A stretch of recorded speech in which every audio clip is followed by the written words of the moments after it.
윤석열 대통령 내란 혐의 규명을 위한 특검법과 네 번째로 발의된 김건희 여사 특검법이 본회의를 통과했습니다. 박성재 법무부 장관과 조지호 경찰청장 탄핵안도 처리돼 업무가 정지됐습니다. 국민의힘 신임 원내대표의 친윤계 5선에 권성동 의원이 선출됐습니다. 더불어민주당은 대통령의 자존심과 고집 때문에 국민이 고통받고 있다며 자리에서 내려와야 한다고 압박했습니다. 조국혁신당 조국 대표가 대법원에서 징역 2년의 실형을 선고받으면서 의원직을 상실했습니다. 조 대표는 겸허히 받아들인다고 밝혔습니다. 대기자의 시선으로 분석해보는 정가 동향, 기자, 대기자. 오늘 윤 대통령의 추가 대국민 담화 이후 여야의 반응이 엇갈린 가운데 비상계엄 사태 수사와 탄핵안 표결의 여당 이탈표에 어떤 영향을 주게 될지 살펴보겠습니다.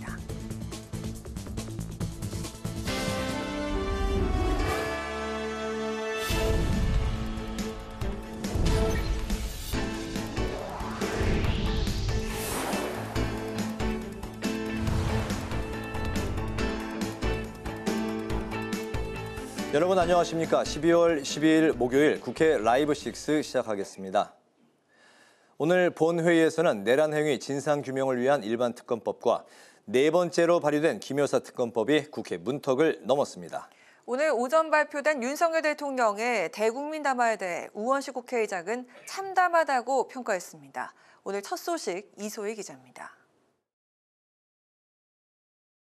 계엄 과정의 진상 규명을 위한 이른바 내란 특검법이 본회의를 통과했습니다.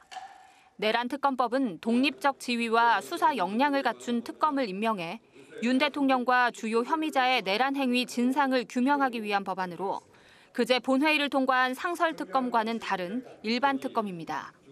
특검 후보는 야당이 2명을 추천하면 대통령이 이 중 1명을 임명하도록 했습니다. 당초 후보 추천권에서 국회를 배제하기로 했었지만 법사위 심사를 거치면서 변경됐습니다. 특별검사 후보자 추천의 주체를 기존 법원행정처장, 대한변호사협회장, 사단법인 한국법학교수회 회장에서 더불어민주당과 비교섭단체로 수정하였고 네 번째 김건희 여사 특검법도 또 한 번 국회 문턱을 넘었습니다. 재발이 된 김 여사 특검법은 수사 대상에 15가지가 포함됐는데 주가 조작과 공천 개입 의혹만 포함시켰던 세 번째 김 여사 특검법보다 훨씬 강화된 겁니다. 한편 두 법안 표결에서는 여당의 공개 이탈표가 나왔습니다.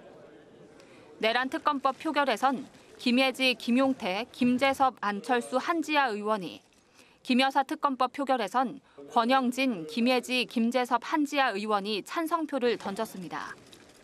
박성재 법무부 장관과 조지호 경찰청장의 탄핵 소추안도 국회를 통과했습니다. 민주당은 박 장관이 계엄 계획을 미리 알고도 사전에 저지할 의무를 다하지 않았다는 점, 조 청장은 국회의원들의 표결을 방해하고 국회 기능을 마비시키려 했다는 점을 탄핵의 이유로 설명했습니다. 국민들의 평온한 일상을 회복시키고 대한민국이 정상적인 국가로서 기능하도록 하기 위해서라도 두 책임자에 대한 탄핵 소추안을 시급히 통과시켜야 합니다. 당초 오늘로 예상됐던 윤석열 대통령 탄핵 소추안 보고는 내일 본회의로 미뤄졌습니다. 민주당은 탄핵 사유를 보강하는 과정에서 탄핵안 발의가 지체됐다며 내일 보고해 모레인 14일 표결에 돌입하겠다고 밝혔습니다.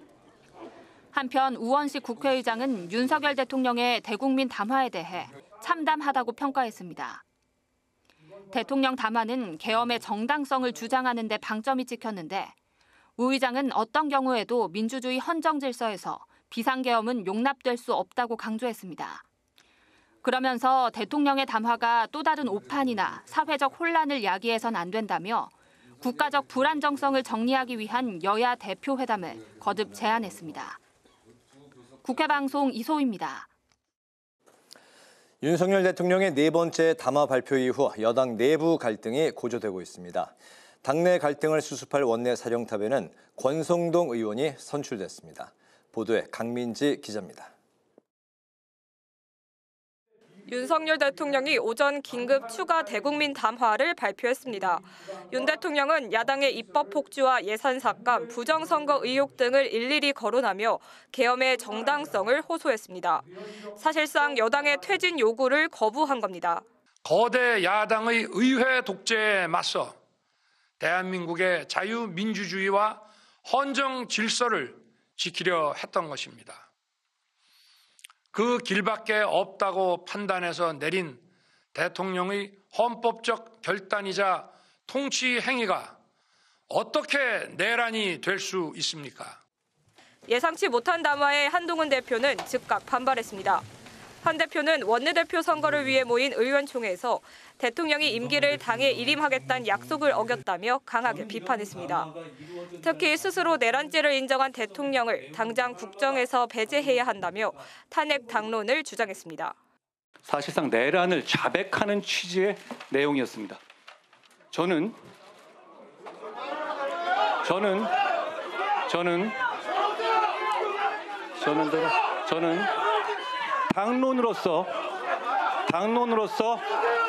당론으로서 탄핵을 찬성하자는 제안을 드립니다.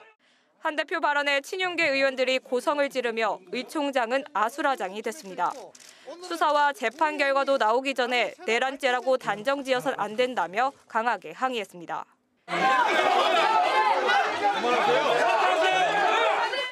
겨우 현장을 수습한 뒤 치러진 원내대표 선거에선 친윤계 권성동 의원이 친한계 표를 받은 김태호 의원을 72표의 득표로 누르고 새 원내사령탑에 올랐습니다. 권신임 원내대표는 당이 하나 돼 난국을 타게 하자며 자신은 대선 준비만 마치면 자리에서 물러나겠다고 했습니다. 우리가 하나가 돼서 국민들을 향해서 다가갈 때, 하나하나 다가갈 때 국민들의 마음이 조금씩 열릴 것이라고 생각합니다. 하지만 권신임 원내대표의 단일 대우 강조에도 불구하고 당의 균열 조짐은 더욱 커지는 분위기입니다. 당장 권 원내대표가 취임 직후 탄핵 부결이 당론이라고 밝히며 한 대표와의 이견을 표출한 겁니다. 또 한 대표는 대통령의 즉각적인 제명과 출당 조치를 하겠다며 윤리위도 긴급 소집했는데 권 원내대표는 대통령의 거취 판단을 기다려야 한다며 사실상 반대 입장을 밝혔습니다. 오늘도 진종우, 한지아 등 친한계 의원들의 탄핵 찬성 입장이 나오면서 탄핵안 처리를 둘러싼 개파 간 신경전은 더욱 거세지는 분위기입니다. 국회 방송 강민지입니다. 더불어민주당은 윤 대통령의 직무를 한시라도 수행해서는 안 된다는 것을 확인했다며 이제 다 내려놓고 자리에서 내려와야 한다고 주장했습니다. 이재명 대표는 경제인들을 만나 불확실한 경제 상황으로 인한 기업과 골목 상권의 피해를 최소화하기 위한 방안을 논의했습니다. 이승지 기자의 보도입니다. 더불어민주당은 계엄의 정당성과 합법성을 주장한 윤 대통령의 오전 담화에 대해 오직 탄핵밖에 없다고 강조했습니다. 즉각적인 사퇴를 거부하며 여당대에 숨어있던 윤석열이 오늘 아침 담화를 통해서 자신의 행위가 정당했다는 망언과 비루한 변명을 일삼았습니다. 반성은 없었습니다. 여당의 대표가 공언했던 조기 퇴진과 이선 후퇴도 없었습니다. 이재명 민주당 대표는 최고위원 회의에서 5.18 민주화 운동 당시 참혹한 광경이 현실이 될 뻔했다며 대통령은 이제 다 내려놓고 자리에서 내려오라고 강조했습니다. 또 이 대표는 나라 경제가 망가진 것은 물론 대외 신인도가 떨어지고 미래가 훼손되고 있어 이 나라의 주인인 국민들이 불안해하고 있다고 비판의 목소리를 높였습니다. 당신의 그 알량한 자존심, 그 알량한 고집, 그것 때문에 이 수많은 5,200만 대한민국 국민들이 왜 고통 겪어야 합니까? 그러면서 민주당은 국민의힘에 탄핵에 찬성해야 한다고 압박했습니다. 한편 조승래 대변인은 오늘 기자들과 만나 지난번 윤석열 대통령 탄핵 소추안에 한미일 협력 추진이 포함됐다는 외신 보도는 잘못된 사실이라고 밝혔습니다. 조 대변인은 관련 내용은 조국혁신당 탄핵안에 포함됐던 것이며 민주당 탄핵안에는 한미일 동맹 강화가 포함된 적이 없다고 설명했습니다. 한편 이재명 대표는 오늘 경제단체장들과 긴급 간담회를 열고 민생경제 불확실성 해소와 중소기업과 소상공인 지원 방안을 논의했습니다. 기업들도 기업들이지만 거기 더해서 지금 골목 상권조차도 매우 어려워진 것 같습니다. 저희도 귀담아 듣고 대한민국 경제가 이 정치적 불안정성 때문에 더 큰 피해를 입지 않도록 최선을 다하겠습니다. 또 현재 시국으로 실질적 기업의 피해가 기업 존속 위협으로 이어지지 않도록 민주당은 여야정 경제 비상점검 회의 등 여러 과정들을 밟고 있다고 강조했습니다. 국회 방송 이승지입니다. 조국 혁신당 조국 대표의 대법원 판결이 징역 2년으로 확정됐습니다. 조국 대표는 선고 결과를 겸허히 받아들인다며 이것이 혁신당의 후퇴를 의미하지는 않는다고 강조했습니다. 김지수 기자입니다. 자녀 입시 비리와 청와대 감찰 무마 의혹 등으로 기소됐던 조국 대표. 대법원은 사문서 위조와 행사, 업무 방해, 청탁 금지법 위반 등의 혐의로 조 대표에게 징역 2년과 600만 원의 추징 명령을 선고한 원심 판결을 확정했습니다. 조 대표는 선고 결과를 겸허히 받아들인다고 밝혔습니다. 법원의 사실 판단과 법리 적용에 하고 싶은 말은 있으나 접어두겠습니다. 이번 선고를 겸허히 받아들입니다. 그러면서 이것이 결코 조국 혁신당의 후퇴를 의미하지는 않는다고 밝혔습니다. 특히 당원 16만 명과 지지자 690만 명, 5천만 대한민국 국민의 마음은 단단하다고 강조했습니다. 저 흉측한 내란의 바벨탑을 불태워 무너뜨릴 것입니다. 저는 국회에서 그 불씨에 숨을 불어넣지는 못하더라도 불씨를 지키는 5천만 국민 중에 한 사람으로 남을 것입니다. 조국 대표는 앞으로 2년 동안 수용 생활을 해야 하고 공직선거법과 국회법에 따라 5년간 피선거권을 잃게 되며 의원직도 박탈됩니다. 차기 대선 출마가 사실상 불가능해진 상황. 한편 비례대표 의원인 조국 대표의 의원직 상실로 다음 순번인 백선희 서울신학대 사회복지학과 교수가 의원직을 승계하게 됩니다. 국회방송 김지수입니다.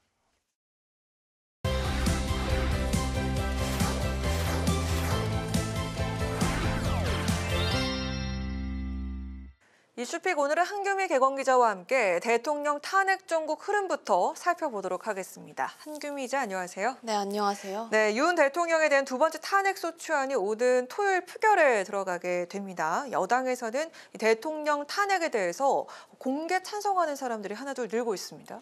네, 맞습니다. 지금까지 7명이 공개 찬성했는데요. 조경태, 안철수, 김상욱, 김혜지, 김재섭 의원에 이어서 오늘 진종호 의원과 한지아 의원도 탄핵 찬성 의사를 밝혔습니다. 오늘 오전 윤 대통령은 30분 분량의 대국민 담화문을 발표했죠. 지난 7일 계엄 사태와 관련해 국민에게 사과한 지 5일 만이었는데요. 윤 대통령은 담화문에서 비상계엄 선포는 통칭이었고 내란이 아니라는 점을 강조했습니다.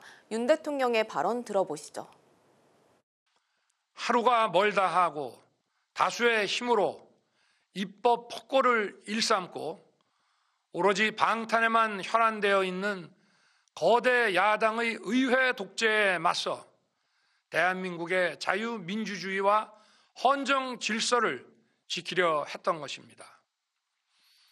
그 길밖에 없다고 판단해서 내린 대통령의 헌법적 결단이자 통치 행위가 어떻게 내란이 될 수 있습니까?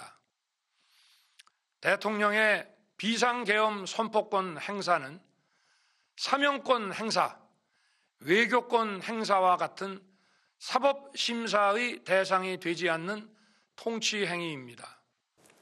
네, 윤 대통령은 탄핵이든 수사든 당당히 맞서겠다며 자진하야 뜻이 없다는 것을 못 박았는데요.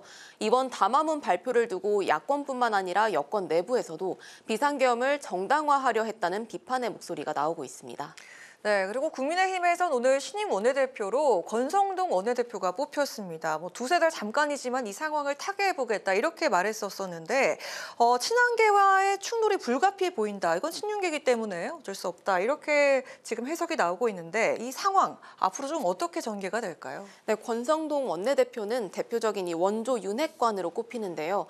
권 원내대표는 당선된 직후에 대통령의 탄핵보단 당의 단일 대우에 집중하는 모습이었습니다. 원내대표를 뽑기 위해 소집된 의원총회에서는 한동훈 대표와 친윤계 의원들이 정면으로 충돌했는데요. 의원총회 직전에 발표된 윤 대통령 담화가 기폭제가 됐습니다. 한 대표는 윤 대통령이 사실상 내란을 자백했다면서 탄핵 찬성 당론 채택을 제안했는데 친윤계 의원을 중심으로 대통령이 무엇을 자백했다는 말이냐, 또 그만하고 내려와라, 사퇴해라 등 고성이 터져 나왔습니다. 권성동 원내대표는 의총을 통해서 탄핵 찬반을 정하겠다면서 3분의 2 이상이 찬성해야 당론을 바꾸겠다고 했는데요. 72표를 얻은 권 원내대표가 사실상 탄핵 반대의 뜻을 밝히고 있어서 당론이 바뀌지 않을 전망입니다. 따라서 탄핵 찬반을 둘러싸고 친윤계와 친한계의 갈등은 더 깊어질 전망입니다.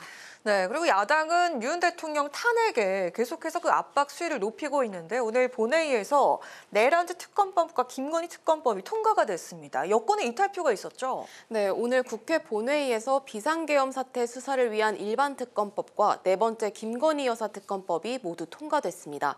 당초 국민의힘은 본회의 직전 두 법안에 대한 반대를 당론으로 정했는데 당론을 깨고 찬성표를 던진 국민의힘 의원들이 여럿 있었습니다.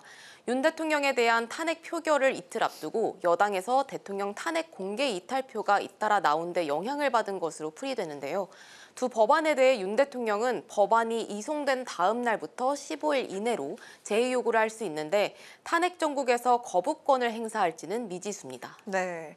자, 그리고 자녀 입시 비리와 청와대 감찰 무마 등의 혐의로 기소된 조국 혁신당 대표가 징역 2년형을 확정받았습니다. 5년간 출마가 불가능하고 그리고 의원직도 박탈이 되는데 앞으로 조국 혁신당 어떻게 되는 겁니까?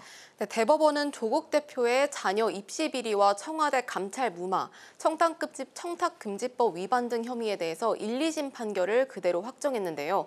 조국 대표는 징역형을 확정받으면서 의원직을 잃게 됐습니다. 정당법에 따라 당 대표직에서도 물러나야 하고 앞으로 5년간 피선거권도 제한돼 다음 대선 출마도 불가능합니다. 상실된 의원직은 총선 때 조국혁신당 13번으로 입후보한 백선희 당 복지국가 특별위원장이 승계하고 또 당 대표직은 최고위원 최다 득표자인 김선민 수석 최고위원이 이어받을 예정입니다. 조 대표의 의원직 상실로 또 하나 주목할 점은 윤 대통령 탄핵안 가결에 필요한 여권 이탈표인데요. 조 대표의 의원직 승계가 대통령 탄핵 표결 전까지 이뤄지지 않으면 야권 의석수가 하나 줄면서 여권 이탈표는 최소 9표가 필요해집니다. 그렇게 되는군요. 네, 통상적으로 의원 승계를 위한 행정 절차는 이틀 이상 걸리기 때문에 14일로 예정된 탄핵안 표결에서는 야권 의원직 하나가 공석으로 남을 수 있습니다. 현재 여권에서 7명이 탄핵 찬성 의사를 밝힌 만큼 추가로 탄핵에 찬성하는 여당 의원이 나올 가능성이 매우 높아서 이 탄핵안 가결 로 무게가 기울고 있지만 어떤 결과가 나올지는 좀 더 지켜봐야겠습니다. 네, 오늘 이슈픽 여기까지 알아보도록 하겠습니다. 오늘 한규미 개공기자와 함께했습니다. 고맙습니다.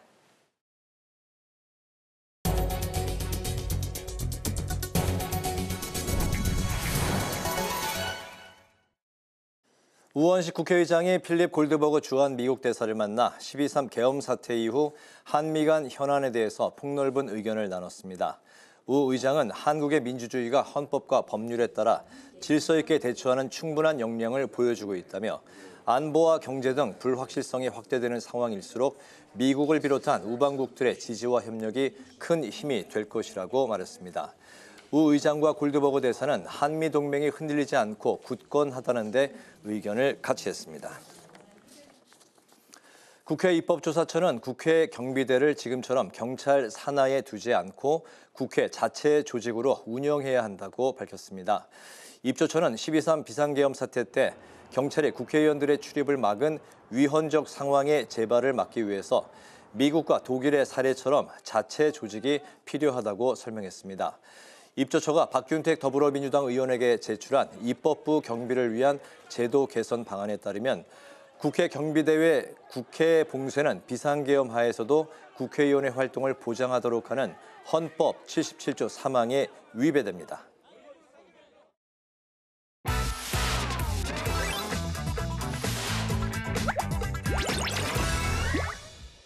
12월 12일 강아랑이 전해주는 정치권의 뜨거운 말말말 강아랑의 정치랑입니다. 오늘 첫 번째 주제는 하야 아닌 탄핵입니다. 오늘 오전 윤 대통령이 대국민 담화를 통해 계엄 선포 이유와 배경, 계엄 선고의 합법성, 계엄 당시 지시 내용을 조목조목 설명했습니다. 그러면서 물러서지 않겠다는 뜻을 분명히 밝히면서 하야보단 탄핵 소추가 되더라도 헌재에서 법리 다툼을 벌이겠다는 입장을 굳힌 것으로 보이는데요.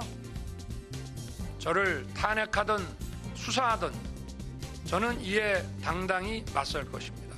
입법 폭고를 일삼고 오로지 방탄에만 현안되어 있는 거대 야당의 의회 독재에 맞서 대한민국의 자유민주주의와 헌정 질서를 지키려 했던 것입니다.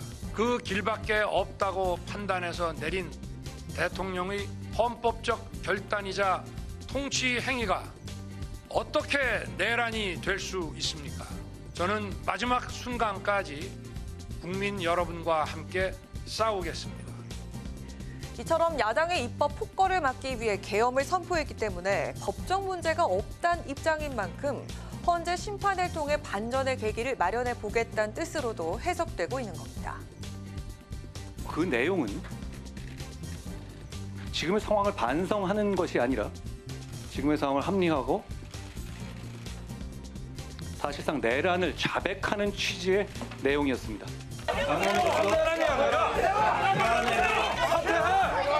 대표 사퇴하라고. 대표 사퇴. 뭐라고요? 대통령의 직무를 조속히 합법적으로 정지시키는데 우리 당이 나서야 한다는 말씀을 당대표로서 드립니다. 한동훈 대표가 오늘 윤석열 대통령의 대국민 담화 발표 내용에 대해서 내란에 자백하는 취지의 내용이었다라고 말하면서 친윤계 의원들의 항의가 이어지기도 했는데요. 내란죄로 몰아가는 거에 대해서 억울하다, 항변하신 것 같아요. 그런데 당 대표께서는 그냥 이것은 내란죄다, 단정하고 출당하고 제명하고 탄핵하겠다. 적어도 정치의 기본은 의리고 신입니다. 정말로 대통령 행위가 내란죄가 진짜로 되는지 안 되는지 살펴봐야 되는 거 아닙니까? 그게 최소한의 우리의 예의 아닙니까? 윤 대통령이 당에서 제안한 내년 2, 3월 조기 하야 대신에 탄핵 소추를 당하더라도 법적 대응 쪽을 택한 가장 큰 배경 중에 하나가 내란 혐의에 대한 강한 거부감 때문인 것으로 전해지고 있는데요. 이에 변호인단 구성에도 속도를 내고 있는 것으로 알려져 있습니다. 모레 14일 탄핵안이 통과되더라도 대통령직 업무는 정지되지만 직위는 헌재 판결 전까지 유지가 됩니다. 향후 수사기관의 압박을 버티는 데 있어 좀 더 유리한 입장 때문이라는 분석도 있습니다. 통치 행위론도 어불형설이지만 통치 행위냐 아니냐, 내란이냐 아니냐를 떠나 계엄 발동 자체의 위헌 위법성이 이견의 여지 없이 명백하여 탄핵 후 헌재에서 다른 결론이 나오리라 생각하는 국민은 없을 것입니다.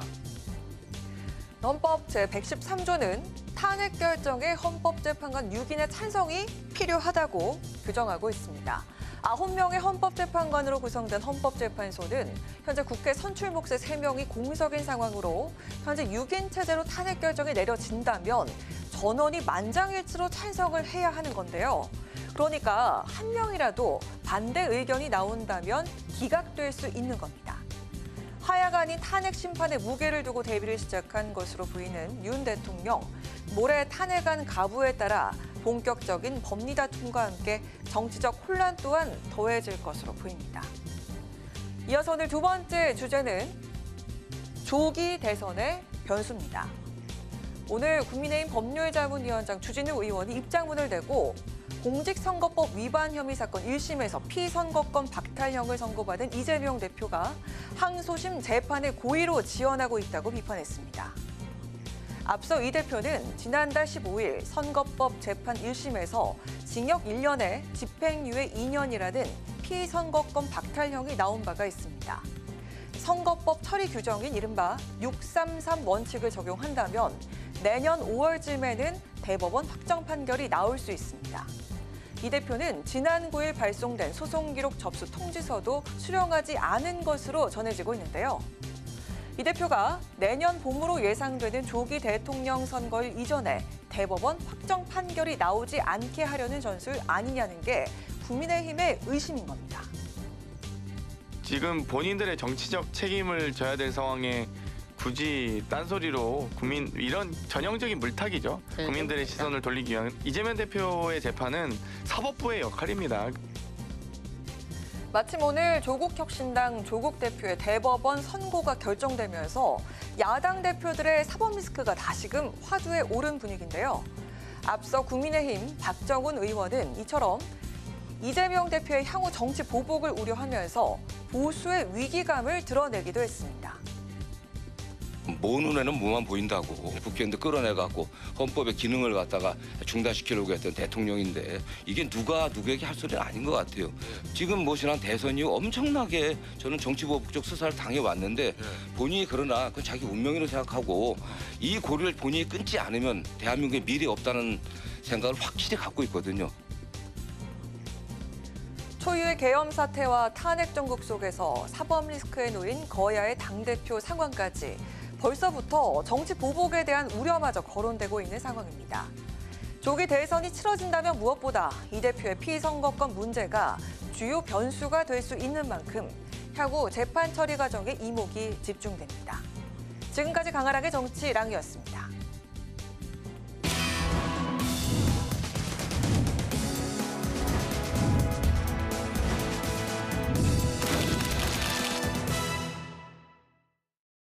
네, 정치권 동향을 대기자의 시선으로 짚어보는 기자 대기자 시간입니다. 최병묵 전 TV조선 해설위원, 성환용 한겨레 신문 선임기자 두 분과 함께하겠습니다. 어서 오십시오. 네, 반갑습니다. 안녕하세요. 오늘은 최 의원님께서 발제해 오셨죠? 네, 오늘 윤석열 대통령이요. 이 이른바 내란 혐의에 대한 본인의 입장을 밝히는 대국민 담화를 했고요. 네. 그다음에 그 내일 모레 윤석열 대통령 탄핵 소추안 표결과 관련한 국민의힘의 이탈표. 여전히 공개적인 선언이 나오고 있습니다. 이 두 가지를 다뤄보겠습니다. 네, 윤석열 대통령이 닷새 만에 추가 대국민 담화를 했습니다. 내용은 비상계엄 선포는 대통령의 정당한 통치 행위로 야당의 폭거 때문이었고 앞으로 탄핵과 수사에 당당히 맞서겠다. 그리고 이제 퇴진 의사가 없음을 분명히 밝혔습니다. 오늘 대통령의 대국민 담화 어떻게 보셨는지 먼저 성 의원님부터 말씀 들어볼까요? 예, 좀 슬프게 봤습니다. 답답하더라고요. 하나도 공감이 안 되고요. 비상계엄을 했는데 이게 왜 내란이냐. 내란으로 몰고 가는 야당이 광란의 칼춤을 추고 있다. 이렇게 표현을 했는데 광란의 칼춤은 비상계엄하고 오늘 담화가 오히려 광란의 칼춤 아닌가? 이런 생각이 들었어요. 평소에 윤석열 대통령이 뭐 신문도 잘 안 보고 네. 뭐 너무 좀 극우 성향의 이상한 유튜브만 좀 너무 많이 본다 이런 얘기가 있는데 뭐 그게 맞는 것 같아요. 그렇지 않으면 이렇게 뭐 전혀 다른 세상에 사는 사람처럼 얘기를 할 수 있는 건가? 좀 굉장히 좀 화가 나는 게 아니고 좀 서글프더라고요. 그래서 좀 참담했다 이 말씀을 꼭 드리고 싶고요. 오늘 담화에 대해서 우리 국민 중에 과연 얼마나 많은 사람이 일리가 있다. 비상계엄 하는 게 맞았겠다. 이렇게 생각할 사람이 얼마나 될지 참 도저히 이해할 수가 없습니다. 이게 야당이 지배하는 국회가 지금 자유민주주의의 기반이 아니라 헌정 질서를 파괴하는 괴물이 됐다. 이런 표현이 있습니다. 네. 오늘 담화 내용 중에. 그런데 이제 그 괴물을 잡기 위해서 내가 더 괴물이 된 이런 상황 아닌가. 저는 윤석열 대통령이 괴물인 것 같아요. 이제 환율은 올라가고 주가는 떨어지고 외교안보는 위기에 처해 있고 지금 연말에 막년회가 다 취소됐습니다. 이 서민 경제가 직격탄을 맞고 있어요. 다만 울고 있습니다.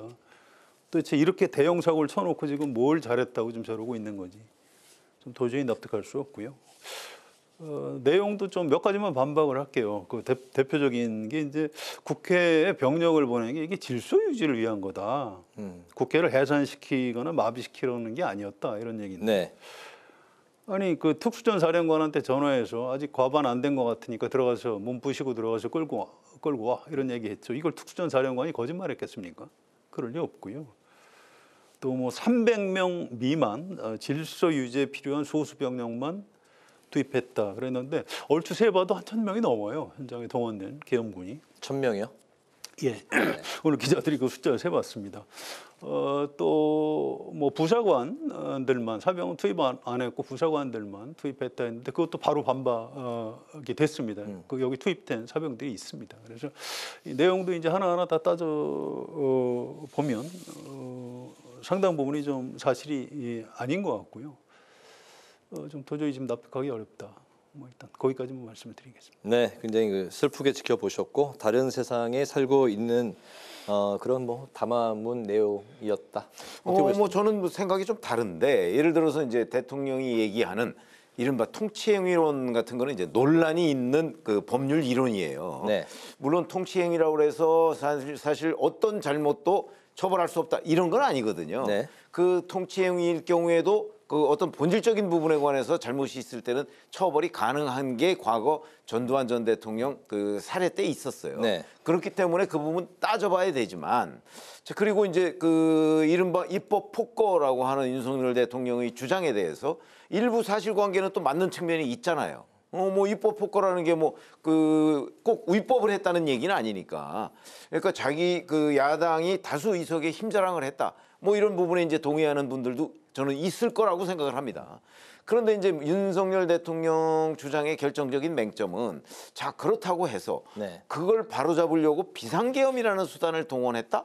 이제 그런 부분은 국민의 눈높이에 안 맞을 거예요. 네. 그러니까 이제 이런 부분 하나하나를 다 따져봐야 되는데 저는 뭐 전체적으로 본다면 윤석열 대통령이 어떤 원인에 의했든 간에 너무 좀 그 자기중심적 도구마에 빠져 있는 건 아닌가.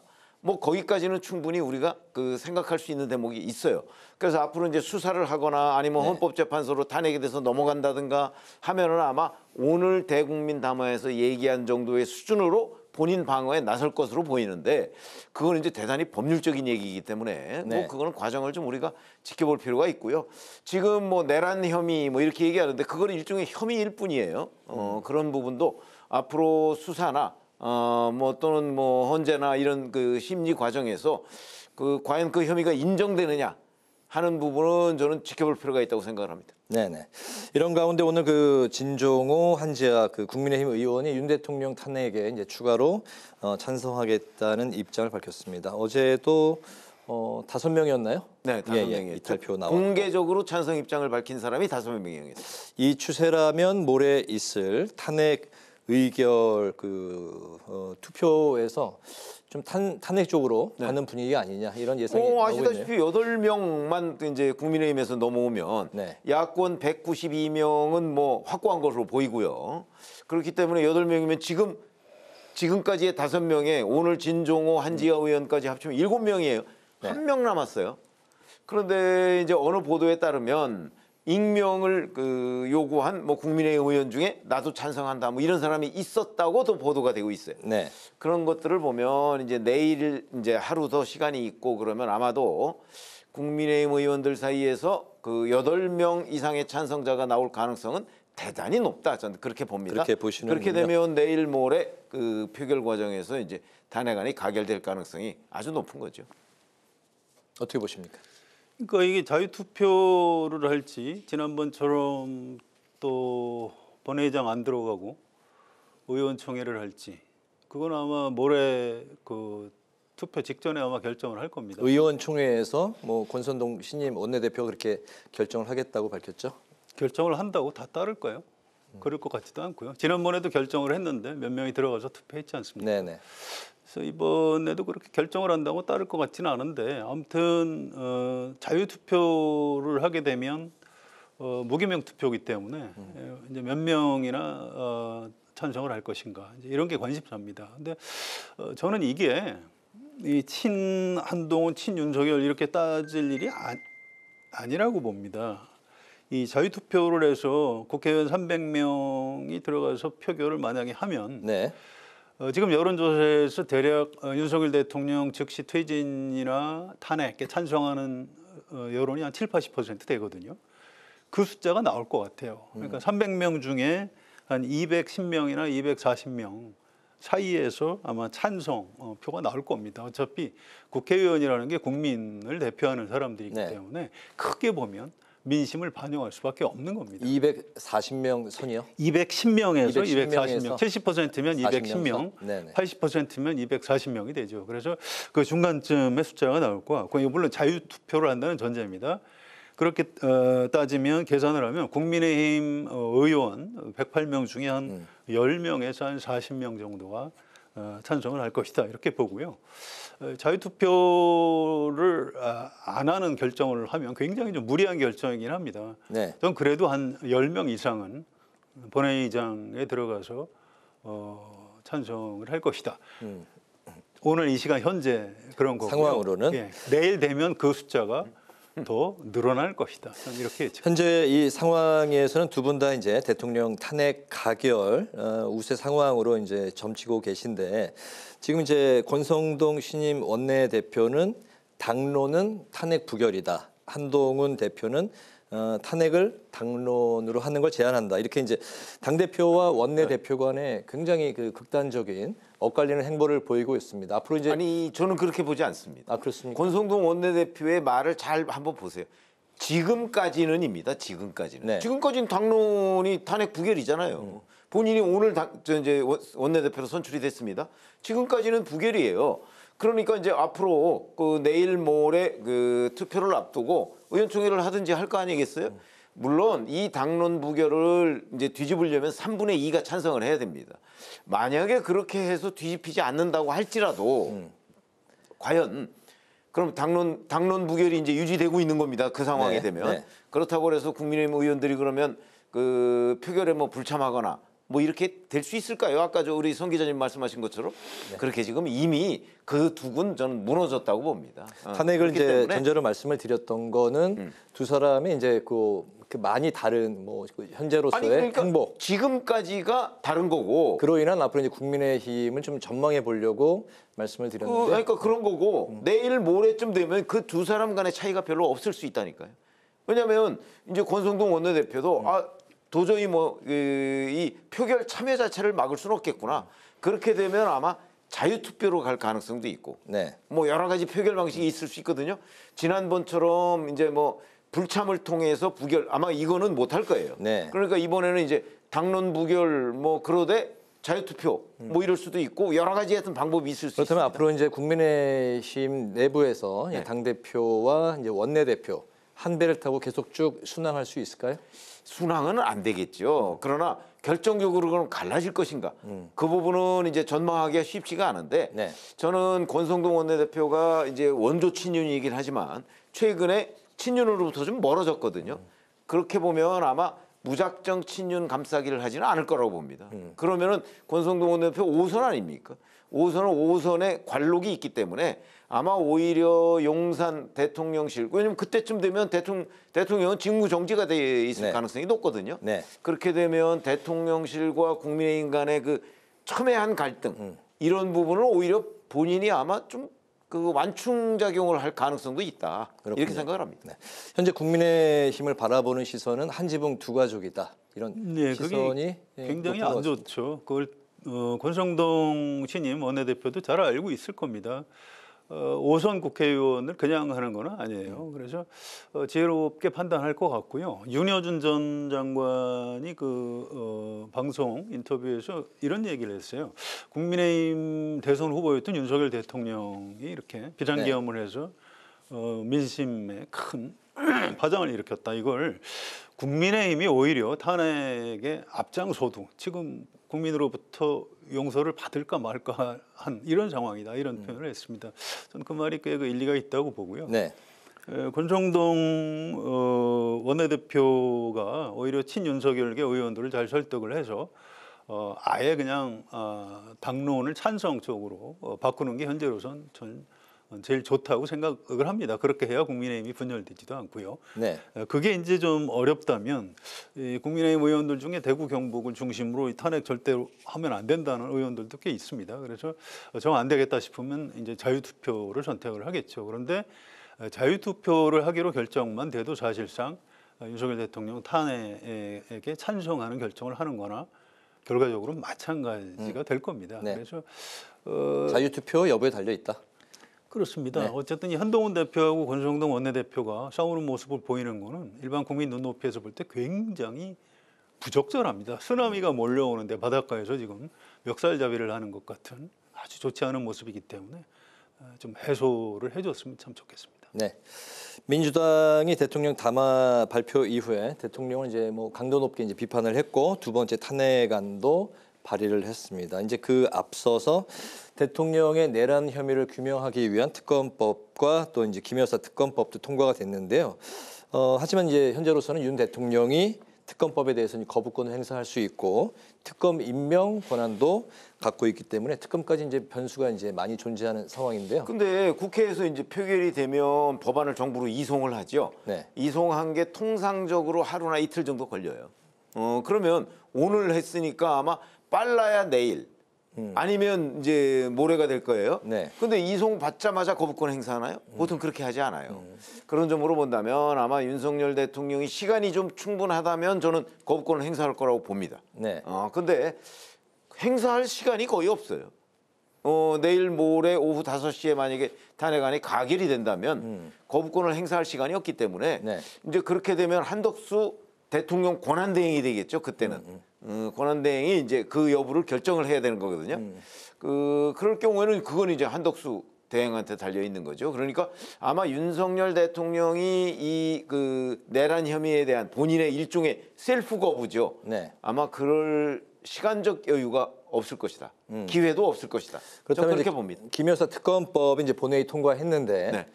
모레 그 투표로 올라올 가능성은 있는 건가요? 투표로 올라온다는 게 무슨 말씀이죠? 재표결? 재표결. 아니 그거는 거부권을 행사해야 재표결을 할 거 아닙니까? 예. 그러니까 시간적으로 될 네. 수가 없다니까요. 그때까지. 그렇기 때문에 네. 아마 김건희 여사 특검법도 그 윤석열 대통령이 그 자리에 있어가면서 탄핵 전에 네. 아마 거부권 행사하기가 쉽지 않을 겁니다. 그러니까 그것도 결정을 한덕수 국무총리. 네. 그러니까 그때는 이제 대통령 권한대행이 될 가능성이 있는데 한덕수 국무총리가 할 가능성이 높죠. 현재로서는 좀 많이 혼란스럽고 국정 운영에 대한 뭐 키도 좀 이렇게 복잡하게 돌아가고 있기 때문에 김 여사 특검법이 모레 탄핵과 같이 좀 등장할 가능성은 좀 많지 않아 보이는데 어떻게 보십니까? 그러니까 내일 국회에서 법안 송부를 하면 지금 윤석열 대통령 오늘 담화할 때 그 분위기로 보면 네. 즉각 거부권을 행사할 것 같아요. 내일이요? 내일이든 모레 오전이든. 모레 오전에 거부권 행사하면 바로 오후에 투표를 할 수 있나요? 안 되죠. 네. 그렇게 해서 이제 정부에서 다시 국회로 보내면 네. 국회에서 또 그 의안 상정을 해야 됩니다. 그래서 뭐 당장 모레 할 본회의에서 뭐 김 여사 특검법을 그렇게 할 가능성은 없습니다. 절차가 그렇게 돼 있지 않고요. 탄핵 표결만 단독으로 이루어질 가능성이 높다. 그렇죠. 네네. 그래서 김 여사 특검법은 뭐 만약에 윤석열 대통령이 즉각 거부권 행사를 안 하고 탄핵 소추가 되면 한덕수 국무총리가 대통령 권한대행이기 때문에 한덕수 권한대행한테 넘어갑니다. 거부권 행사할지 말지.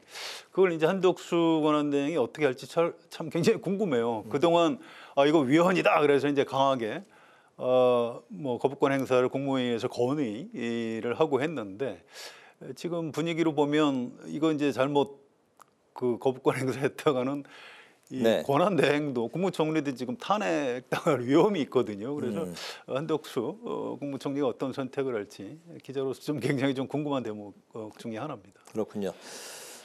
조국 혁신당 이제 전 대표가 됐는데 오늘 최종 심의 대표는 여전히 대표죠. 본인이 의원직을 상실했을 뿐. 본인이 기자회견에서 이제 전 대표라고 이제 자칭 그렇게 표현을 하던데요.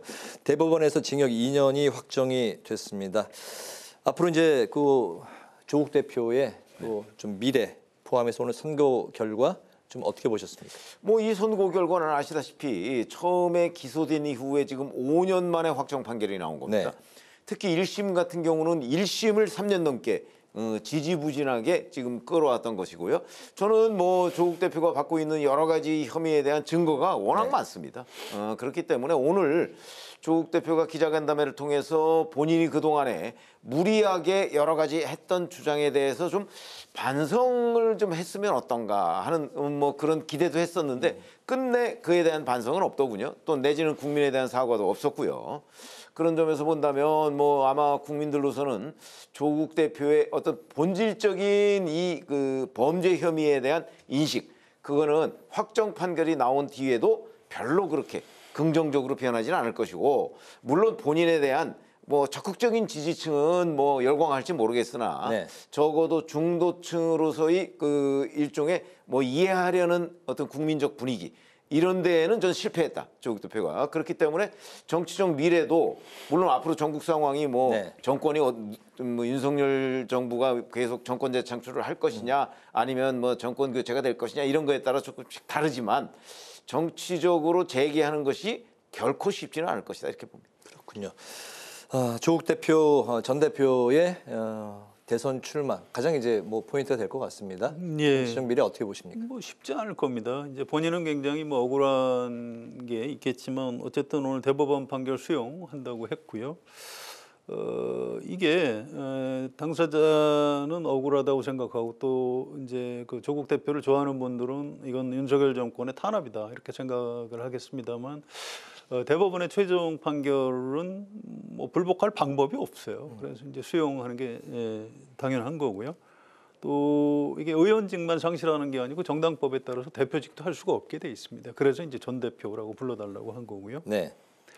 2년 뒤에 2년 실형을 받았죠. 2년 뒤에 우리나라 정치 지형이 어떻게 되어 있는지 지금 아무도 알 수 없습니다. 우리나라의 1년은 뭐 유럽 같은 좀 안정적인 나라에 한 10년하고 맞먹는다. 그래서 다이내믹 코리아다 이런 말이 있습니다. 그래서 2년 뒤에를 과연 누가 알 수 있을지.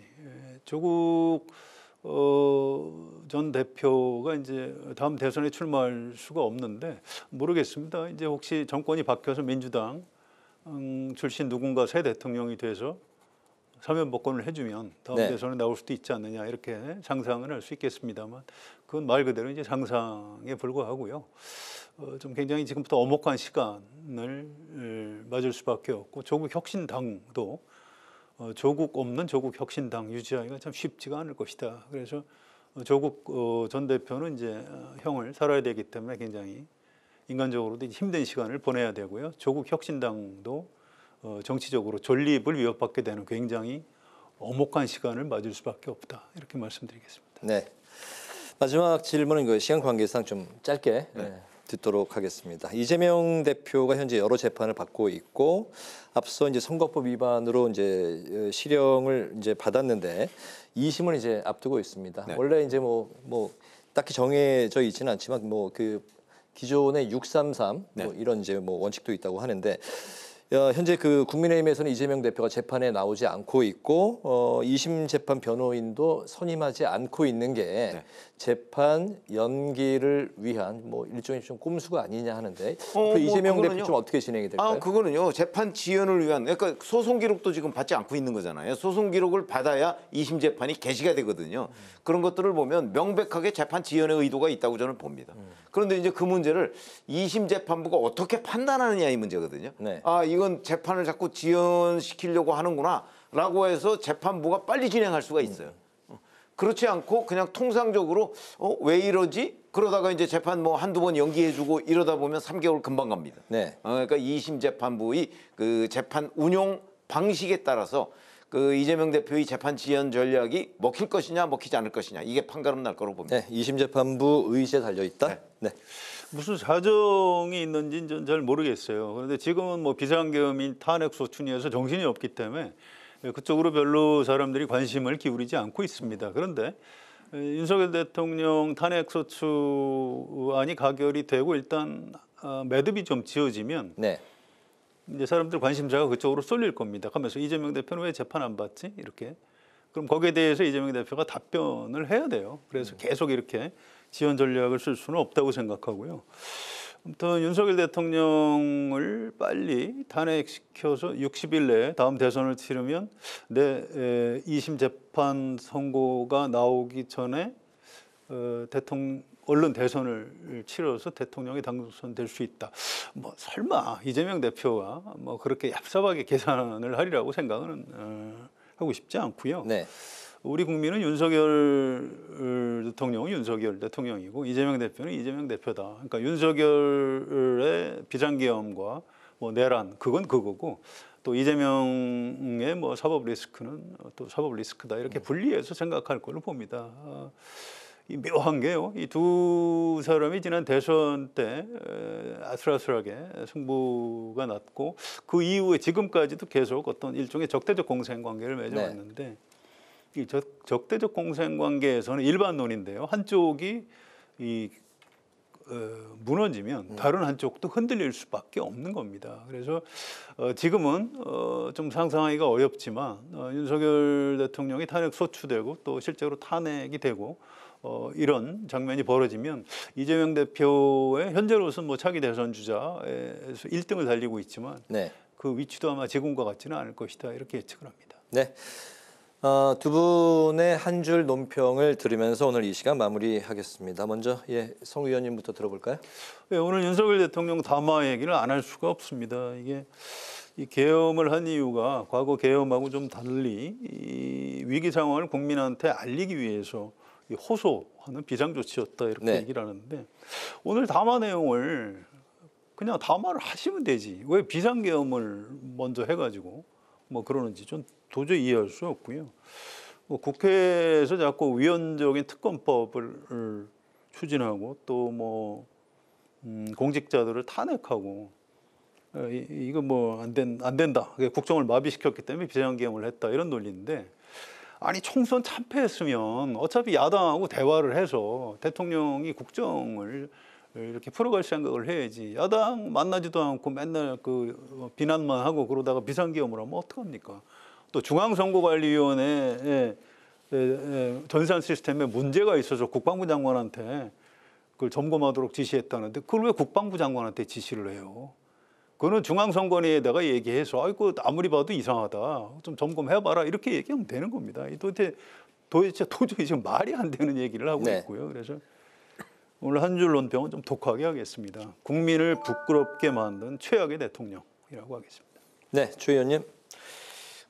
지금 조국혁신당 대표의 오늘 선거에 관해서 저희가 말씀을 드렸죠. 근데 5년 걸렸다고 했습니다. 특히 1심은 3년이 넘게 걸렸고요. 네. 그런 점은 왜 이제 법률 격언 중에 뭐 지체된 정의는 정의가 아니다. 뭐 이런 얘기가 있거든요. 그래서 오늘 한 줄 논평은 조국 선고의 지체된 정의로 하겠습니다. 네, 오늘 기자 대기자 이렇게 이제 마무리하겠습니다.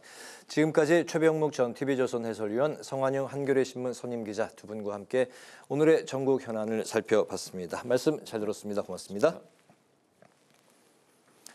네, 오늘 국회 라이브 6도 여기서 마치겠습니다. 시청해 주신 여러분 고맙습니다.